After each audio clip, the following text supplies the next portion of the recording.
Avec Guigui, on va faire une campagne de mesure de courant. Parce que là, à Lisbonne, l'Inport se passe dans le Tage.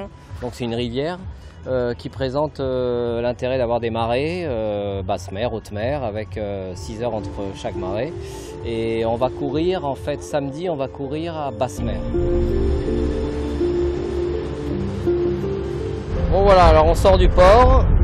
La zone de départ va être quasiment juste dans le prolongement de la digue, là-bas, un petit peu au large. Et ce qu'on va faire des mesures de courant en traversant le Tage, à peu près à 400 mètres de part en part de l'axe traversier du Tage. Ok, je me mets à 10h35.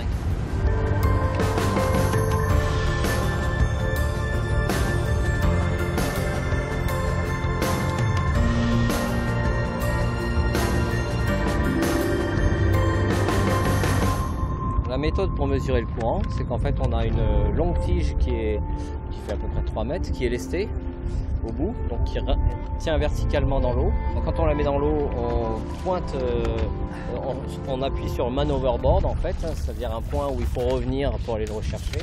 Quand on revient rechercher la perche qui est dans l'eau, et au bout de 3 minutes, et ben, elle a dérivé avec le courant. Et là on s'aperçoit que on était à 70 mètres en 3 minutes. Ça fait à peu près 2 tiers de nœud.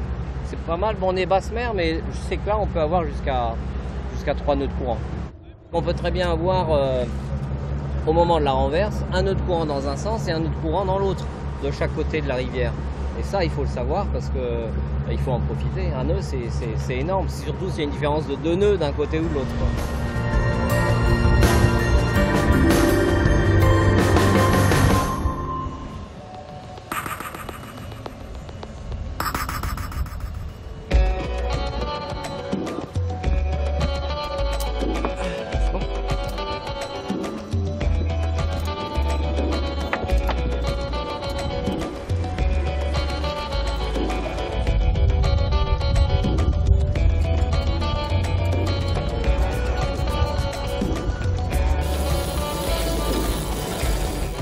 Les conditions étaient bonnes, devant Cascais on a trouvé du vent jusqu'à 20-25 nœuds avec du soleil, donc de très bonnes conditions pour naviguer. Aujourd'hui c'était pas le but de s'entraîner, de faire des manœuvres, c'est juste essayer le matériel, les voiles. Et on a une petite liste de travail, on a vu des modifications à faire sur les voiles. On en a déjà fait, il faut continuer encore cette semaine.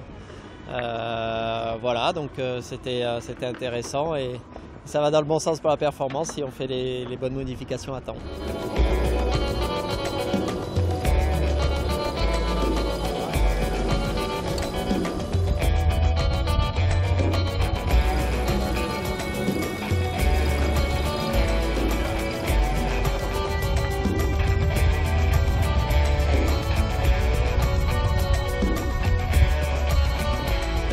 Il y a des choses à améliorer évidemment, il y a aussi des choses qui vieillissent sur le bateau, les formes des voiles notamment.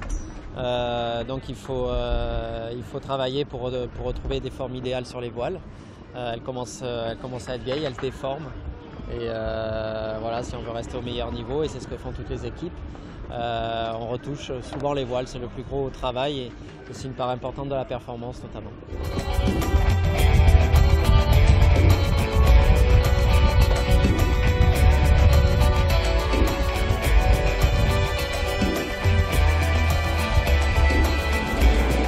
On n'appréhende pas les étapes de la même façon, c'est vrai que ça va être plutôt des sprints. Donc il faut équiper le bateau pour faire ces sprints-là. On a notamment moins d'éléments de confort sur les bateaux. Donc on essaye d'alléger au mieux le bateau. Les équipements, les voiles aussi seront choisis en fonction de la météo. Comme la météo, elle peut être connue jusqu'à la fin de l'étape, puisque les étapes sont courtes, on peut vraiment avoir des voiles spécifiques suivant les conditions météo. Pour l'instant, on ne sait pas, on est encore début de semaine, mais on est prêt à répondre à toutes les conditions météo et donc à toutes les configurations de voiles possibles à bord.